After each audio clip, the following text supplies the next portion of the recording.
Son las 11:10 de la mañana en la República Argentina. Estamos con casi 20 grados de temperatura en la ciudad autónoma de Buenos Aires, en la capital federal. Vamos a charlar en el día de hoy con Matías Barroetaveña. Él es legislador de la ciudad autónoma de Buenos Aires por el Frente de Todos. Fue electo para el periodo 2019-2023. Casi se va a cumplir un año de las elecciones donde lo han elegido los porteños. Ha presentado 61 proyectos como legislador de la ciudad de Buenos Aires y otros como autor y otros tantos como coautor. Además, te cuento que Matías es director del Centro de Estudios Metropolitanos y también fue ex secretario de Empleo de la República Argentina. Hola Matías, buen día. Maximiliano Lecky te saluda. ¿Cómo andás? Hola, ¿qué tal? ¿Cómo estás? Buenos días. Bueno, gracias por atendernos en la mañana de hoy. No, gracias a usted. Me gustaría preguntarte y analizar, reflexionar algunas de las cuestiones que tienen que ver con la ciudad de Buenos Aires. Sé que en estos días hubo algún pedido de informes relacionados con ejecución del presupuesto de la ciudad de Buenos Aires de este 2020 que está transcurriendo y también hacia dónde están yendo esos fondos, hacia dónde se están redireccionando. Contanos un poco cuál es la preocupación que tiene la oposición al gobierno de Horacio Rodríguez Larreta. Sí, a ver, la ciudad de Buenos Aires tiene un presupuesto importante, ¿no? Que son 480.000 millones de pesos, que se compone de fondos que tienen que ver con recaudación de tasas e impuestos propios, otros fondos que provienen, que son los que están en discusión ahora, de transferencias del gobierno nacional y otras transferencias discrecionales. Por el otro lado tiene, obviamente, todos los gastos, pagos de salarios y demás. A comienzos de este año se aprobó una ley de emergencia económica que tendría a brindarle mayor discrecionalidad al Ejecutivo de la ciudad para poder modificar partidas, para poder utilizarlas en el marco de la pandemia, además de otorgar también beneficios a empresas en términos de adelantos impositivos y demás. El gobierno está intentando aumentar esa recaudación, también, por ejemplo, armando convenios urbanísticos, vendiendo normas, si se quiere, ampliando la constructibilidad de algunos terrenos, es decir, diferentes instancias para intentar mejorar esa recaudación. Volvió a poner las multas de tránsito y demás. Dentro de toda esa discusión nosotros hicimos un informe sobre la ejecución presupuestaria, porque lo que veíamos era que el discurso no se correspondía con la realidad. Es decir, que no habían caído los recursos en el número que ellos dicen que han caído, y por el otro lado que hay una subejecución, es decir, se está invirtiendo menos que el año pasado, que fue un año sin pandemia, en áreas sensibles. Y particularmente nos preocupaba la subejecución que se da en áreas como cultura, por ejemplo, o educación, pero también, bueno, en casos como en el caso de salud, no se ampliaron los recursos a partir de la ley de emergencia económica. La ejecución va en el 50%, menos del 50%, que sería lo normal para el primer semestre, en un año normal, pero debería ser más. Y bueno, y estábamos pidiendo algunas precisiones sobre esos temas. Ahora, uno puede entender, o al menos reflexionar, y te lo traslado a vos para ver si por ahí puede venir el tema. ¿Es posible de que haya menos recaudación en la ciudad de Buenos Aires? Y obviamente no se quitó en salud, porque en el medio de una pandemia no podés quitarla en salud, y si hay menos recaudación tenés que sacar presupuesto de otras áreas, como por ejemplo cultura. No sé, te pregunto en voz alta, ¿eh? No, a ver, sí, el gobierno de la ciudad dice que tiene una recaudación que cayó en cerca de 78.000 millones. Nosotros la verdad que ese número no lo vimos. Sí cayó en algún porcentaje patentes y el ABL, pero por ejemplo ingresos brutos no cayó. Okay. Y el Ministerio de Desarrollo Económico, que tiene a cargo Justi, por ejemplo, ejecutó menos del 30% del presupuesto. Estamos hablando de un dinero donde hay más de 3.000 millones de pesos que podrían estar asistiendo a los gastronómicos, por ejemplo. Ahora se tomó una decisión de una exención impositiva de ingresos brutos hasta fin de año, pero nos parece que el gobierno de la ciudad descansa sobre el aporte de la ATP y del IFE, cuando nosotros hemos presentado proyectos de ley para que exista una ATP y un IFE local.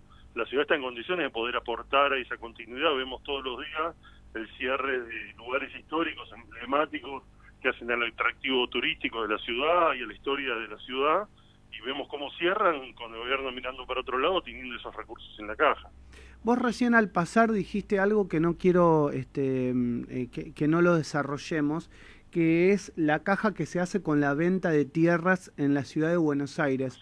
o que el gobierno hace con la venta de tierras en la ciudad de Buenos Aires. Hace mucho que se viene hablando de este tema, aquellos que seguimos las informaciones de la legislatura, inclusive hace 2 o 3 periodos, digamos, cuando inclusive Macri era jefe de gobierno de la ciudad de Buenos Aires, se hablaba de un fondo que se iba a crear y ahí entraban un montón de tierras. Hoy podemos hablar del Tiro Federal, pero en su momento se habló del edificio del Plata, es decir, de muchísimos edificios emblemáticos e históricos de la ciudad de Buenos Aires y también de autorizaciones que se habían dado para construcción de grandes torres en lugares, como excepción, en lugares donde no estaban permitidos y no estaban habilitados.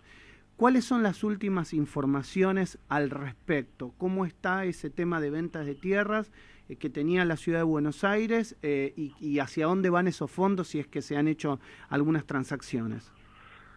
Sí, a ver, las ciudades más modernas, que tienen mejores políticas de planificación, lo que hacen es comprar tierras públicas. Es decir, la tierra es uno de los bienes que no es renovable, es decir, uno no puede construir suelo público.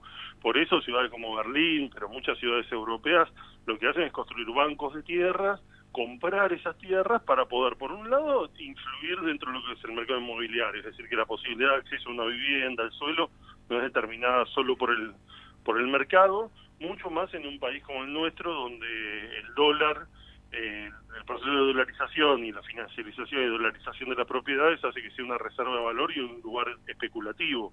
No tenemos muchísimas viviendas que están deshabitadas y muchísimos terrenos que no se construyen en un proceso de especulación por crecimiento de su valor. Lejos de esto, la ciudad sale a vender. Desde que el PRO gobierna la ciudad, lleva vendidas más de 150 hectáreas en la ciudad de Buenos Aires.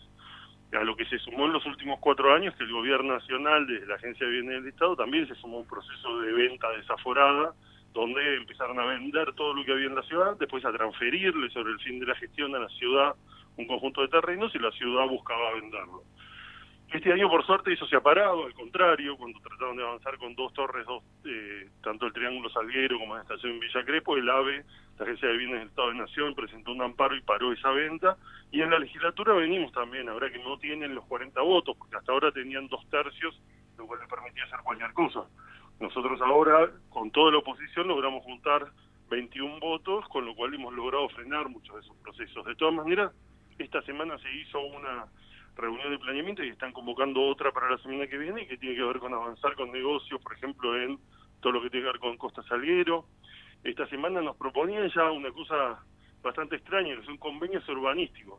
Hace 2 años se discutió el Código de Edificación y Planeamiento en la ciudad. Fue una discusión muy cerrada, sin participación, donde se buscó justamente facilitar esta posibilidad de negocios inmobiliarios, pero se planteó en el discurso que no iba a haber más torres.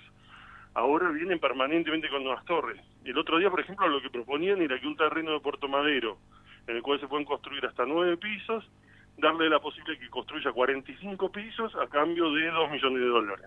Con lo cual, si uno hace la cuenta de cuántos metros se podrían construir, más allá que ellos dicen que no le van a dar más metros, pero llevan más de 600 decisiones de la Dirección de Interpretación Urbanística, donde le dan más metros con la firma de un solo director, podría ser una transferencia de $300 millones a ese privado a cambio de 2 millones que está poniendo. Lo mismo con el otro edificio que están en la calle Fitzroy, que están proponiendo a cambio de $1 millón y de la construcción de una plaza de 1.000 metros que dicen que le sale $300.000 construirla, están proponiendo una transferencia de metros donde son para nosotros cerca de $30 millones a cambio de una plaza y una placita y o sea, y así permanentemente. Lo que vemos es un gobierno que está permanentemente pensando en el negocio inmobiliario y que no interviene en un mercado donde más del 40% de los porteños tienen problemas de acceso a la vivienda. Tenemos 250.000 personas viviendo en villas, casi un 10% de crecimiento de inquilinos que prácticamente ni sueñan con la posibilidad de acceder a una vivienda, políticas de vivienda paradas, créditos del Banco Ciudad que no se ejecutan porque no se puede acceder a los mismos. En base a esto que me estás contando, te pregunto por la polémica que se ha generado, sobre todo en los medios de comunicación, no sé si tanto en la gente, pero sí en los medios, en relación a la decisión del gobierno nacional de restituirle a la provincia de Buenos Aires ciertos fondos que se le quitan a la ciudad de Buenos Aires y que ahora el gobierno de la ciudad decide ir a la Corte Suprema de Justicia de la Nación. ¿Cómo lo ves vos y cómo lo analizan desde el bloque del Frente de Todos? Sí, a ver, lo primero que hay que decir es que no se le quitan fondos a la ciudad para dárselos a la provincia. Tal vez la foto, la forma, el planteo en que se hizo puede haber dado esa lectura, pero en realidad el tema es, a ver, existe una ley de coparticipación desde el año 88 que fija un porcentaje de distribución entre nación y las provincias de algunos impuestos que son coparticipables, como el caso de ganancias o IVA. Esa ley no incluía a la Ciudad de Buenos Aires, porque la Ciudad de Buenos Aires tenía dependencia directa del Ejecutivo, es decir, el jefe de gobierno todavía no se había dado la reforma del 94, no había autonomía, y el jefe de gobierno era puesto a dedo por el presidente. Después se fija un porcentaje del 1.4, y lo que hizo el macrismo fue darle de la parte que le corresponde a la nación, aumentarle hasta 3.75. En una vivada, había dos porteños sentados en esa mesa, el presidente Mauricio Macri y el jefe de gobierno Rodríguez Larreta. ¿Y qué hicieron? La ciudad ya tenía una policía metropolitana, ella venía invirtiendo en seguridad. Y además en el año previo a que se firme este acuerdo, había multiplicado por 4 el gasto en seguridad que hacía la ciudad, la propia policía metropolitana, sus patrulleros, sus sedes y demás. Cuando la nación le transfiere, que le transfiere 18.000 policías, más los patrulleros, más los edificios y demás, ellos en la cuenta de esa transferencia meten todo lo que la ciudad ya invertía en seguridad, inflado por esta multiplicación por 4. Con lo cual, en realidad, la nación, lo que dice la ley, es que tiene que transferir, cuando transfiere algo, lo tiene que hacer con los fondos. Exacto. En esa cuenta de transferencia con los fondos, ellos incluyeron todo lo que ya gastaba la ciudad. Con lo cual, lo que hicieron fue una vivada en la cual le sacaron recursos que son de la nación para ejecutar en todo el país, para que se los mueve a Buenos Aires, que además es la que tiene más presupuesto por habitante y demás. Entonces, lo que hace ahora el presidente es enviar un proyecto de ley, porque también haber un gasto fijo como ese no tiene por qué indexarse según la recaudación impositiva que fija la coparticipación. Entonces, lo que están mandando es una ley, retrotrae al 1.4, y lo que dice es, bueno, una ley que fije una indexación por los salarios de los policías y por el índice de costo de vida de la ciudad, para que esos fondos sean permanentes para eso y que estén asociados a eso, y eso es lo que mandó a la ley como para resolver este proceso. Además, si uno mete en la cuenta, la Ciudad de Buenos Aires también fue beneficiada por otras cosas. Pensemos que durante el gobierno de Macri, la nación financió el Paseo del Bajo, financió urbanización de villas, financió plazas y transfirió una cantidad de inmuebles por decenas de miles de millones de dólares. Con lo cual, lo que está haciendo la nación con la provincia de Buenos Aires es utilizar parte de estos fondos para generar un fondo compensatorio de la provincia.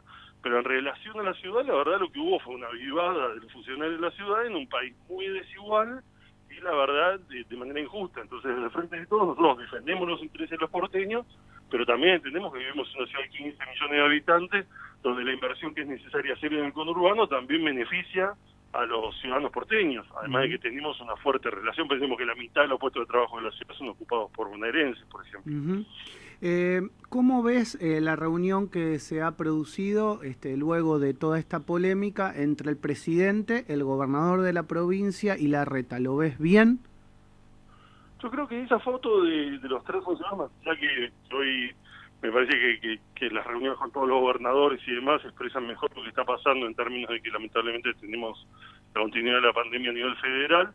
Yo creo que esa foto fue algo muy positivo. Nosotros desde el Centro de Estudios Metropolitanos venimos trabajando esta idea, la necesidad de visibilizar que somos una misma ciudad de 15 millones de habitantes, que la movilidad de bienes, de personas, que es imprescindible, que no puede haber políticas que no sean metropolitanas pensadas en esta región, y me parece que esa foto y la forma ya Quirós, yo creo que había sido la única política metropolitana de la gestión de los últimos 4 años fue justamente el AMBA Salud, que lo llevaba a cabo Quirós, y me parece que bueno, que esa coordinación es positiva y que es necesario, como se está proponiendo en algunos otros temas, hacerlo a nivel federal.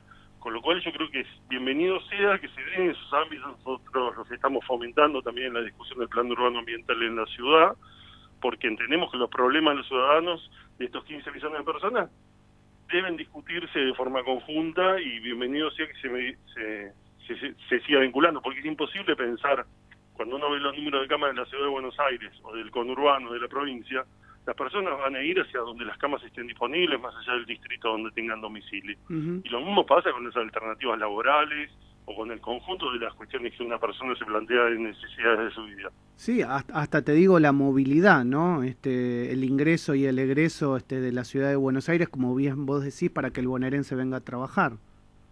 Claro, y eso fue lo primero que se puso de manifiesto, ¿no? Nosotros acá tenemos personas que viajan 2 horas, que vienen de diferentes lugares, son 2 millones de personas que vienen todos los días a trabajar a la ciudad y 200.000 personas que van de la ciudad al conurbano, además de los que se mueven al interior de las comunas de la ciudad, con lo cual es imposible pensar esas políticas sin una forma metropolitana, muchos de ellos trabajadores de la construcción, trabajadores de casas particulares, pero también de diferentes rubros, y nos parece que bueno, el tema de la movilidad debería tener una autoridad única, como es el caso de Madrid, el caso de Nueva York, y en mi caso particular creo además que debería ser todo estatal, porque la verdad que los que son privados son permanentemente subsidiados por el Estado, y me parece que si el Estado lo paga, debería gestionarlo y facilitar una autoridad única que pueda regular toda la movilidad de la región. Matías, te agradezco mucho estos minutos con Radio Sónica y con mi programa. Te mando un abrazo grande, cuídate. No, muchísimas gracias a vos y la posibilidad de hablar estos temas que si bien algunos son técnicos, me parece que es importante salir por ahí de los titulares y de ciertas discusiones y tratar de profundizarlos y pensarlos, por supuesto. Claro, comparto plenamente la idea. Buenísimo, te agradezco el espacio. Entonces. Te mando un abrazo muy grande. Hasta luego. Matías Barroeta Beña, legislador de la Ciudad de Buenos Aires, del Frente de Todos. Como te decía, fue ex secretario de Empleo y charlamos de todos los temas relacionados con la Ciudad de Buenos Aires que tanto se han trasladado a la agenda nacional, pero necesitamos profundizar los puntos de vista y las reflexiones.